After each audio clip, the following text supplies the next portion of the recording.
Thank you for joining us for today's session, Supercharging the Cloud Journey. I'm Beth Fulton, Senior Director, Global Customer Success at Delphix, and have the pleasure of chatting with Jason Simpson and Debbie Moshier from Choice Hotels.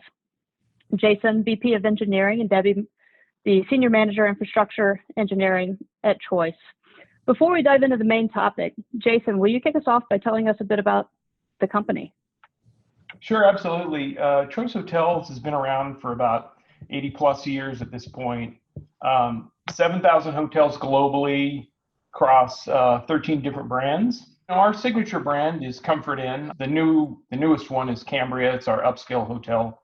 Really nice place. We have first responders staying with us, National Guard, truckers, even right now during these pandemic times. Tell us a bit about some of the industry dynamics that a company like Choice faces. Well, it's an extremely competitive environment. You've got other big hotel brands out there, and then recently, disruptors like Expedia and TripAdvisor, online travel agencies. Also, of course, places like Airbnb, kind of an cloud-born online marketplace. All of these different competitors obviously are trying to place people in hotel rooms. And we needed a way to be able to keep up with them. And the way to do that is really with our distribution engine, which is in the cloud. So this allows us to both partner with those disruptors and potentially find other ways to be able to scale and ultimately fill our hotels with guests. It's also the cost of downtime is very high for the hotel industry. Every minute we're down is potentially, thousands of revenue dollars that we could be missing out on. Because of the investment we've made in the cloud and having a very resilient back end, Choice Hotels is able to stay competitive and capture the market. Choice Hotels is not new to the technological transformation. Tell us some of the areas where you've been first.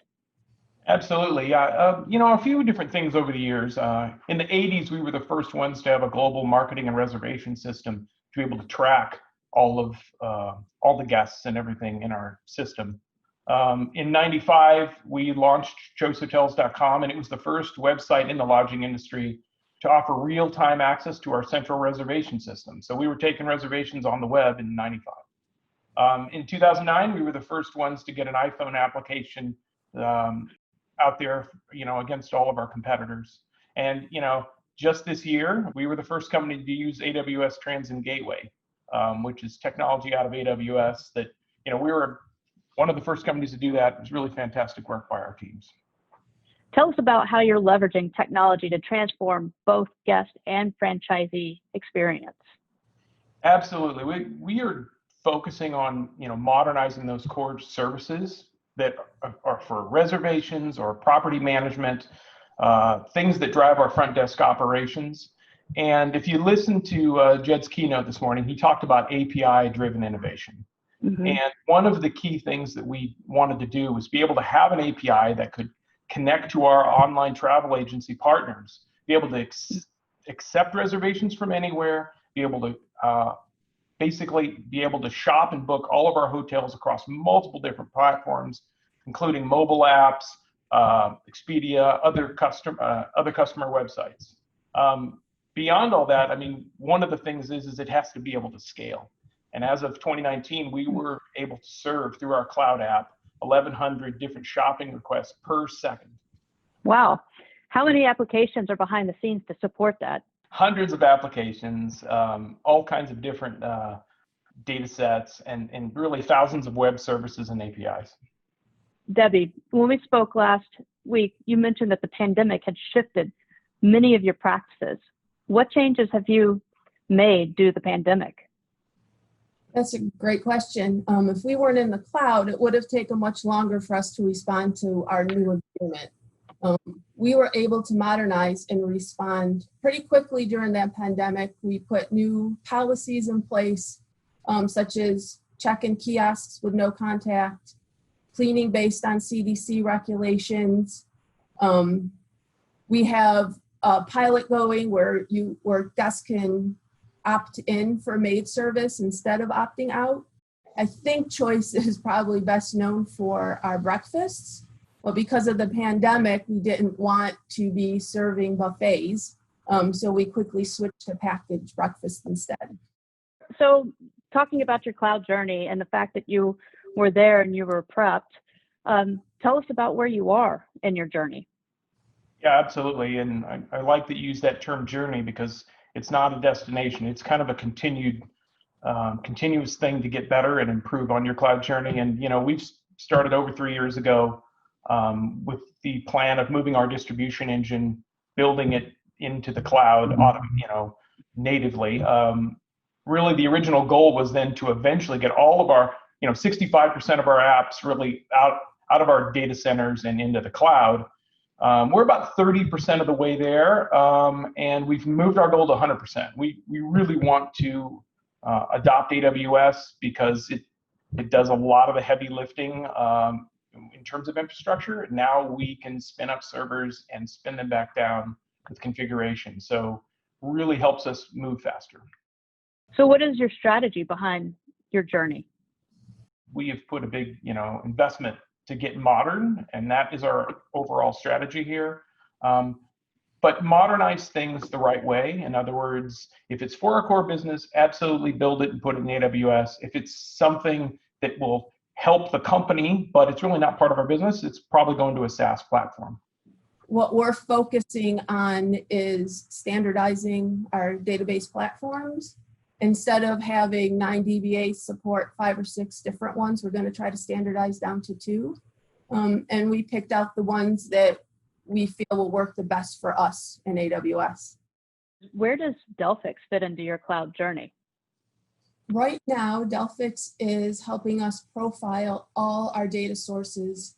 We're pulling each database in, we're finding where our sensitive data is, and we're masking it. It's helped us find sensitive data in production, which enabled us to build a tool. So when we get anonymization requests such as CCPA or GDPR, we're able to go and remove customer data. Virtualization is helping us reduce our storage costs. Instead of having 3, 4, 5 different versions of a production database in non-prod, we standardize on one. It provides data consistency and production quality data for testing. Oh, that's fantastic. Now, you've accomplished quite a bit already. What's on your future cloud journey roadmap?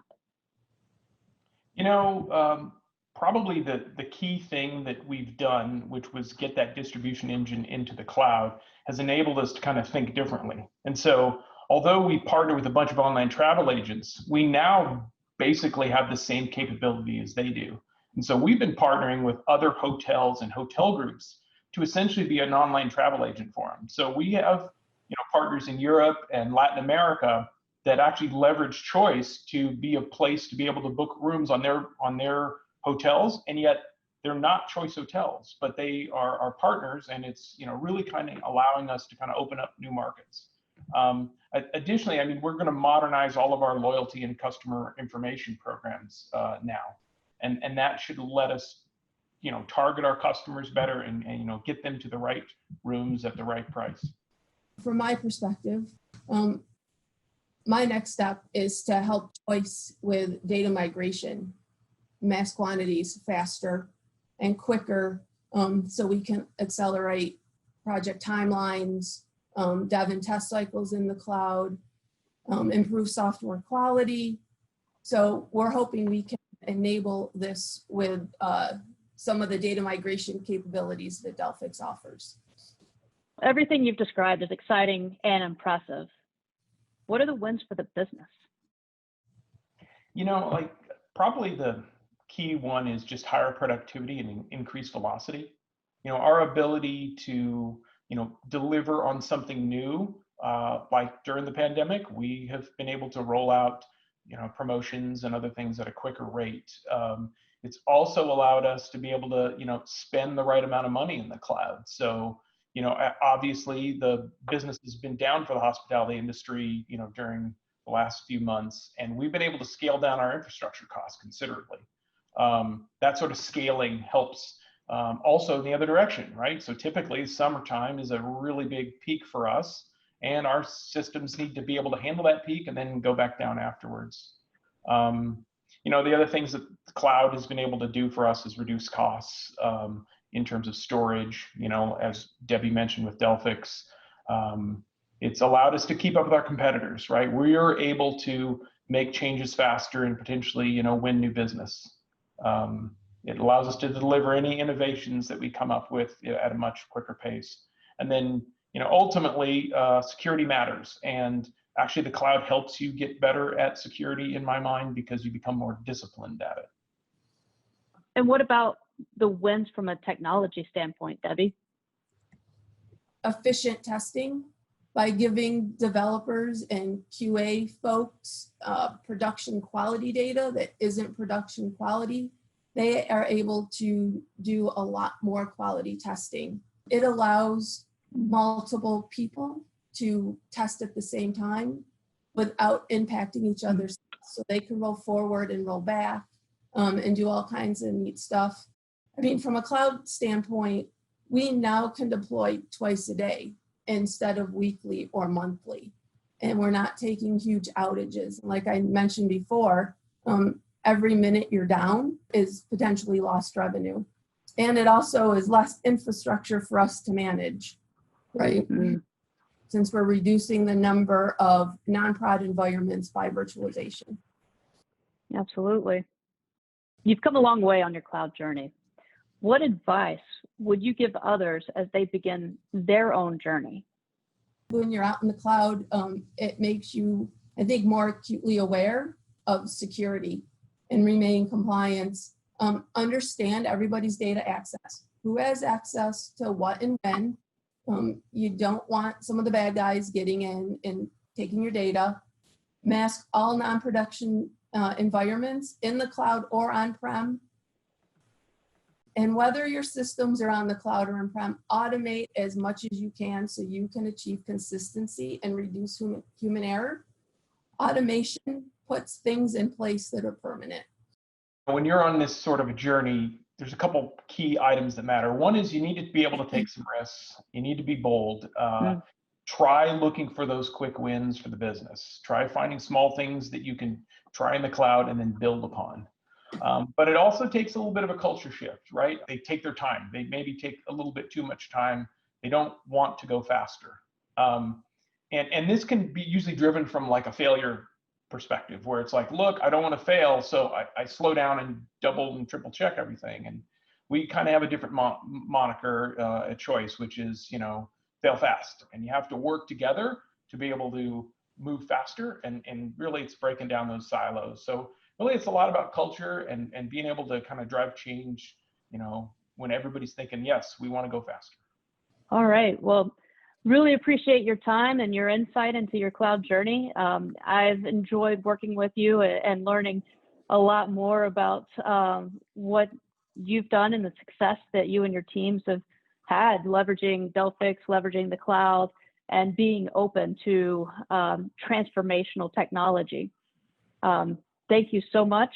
I appreciate your time. Thank you, Beth. Delphix has been a great partner for us, and we appreciate working with you as well. Thank you.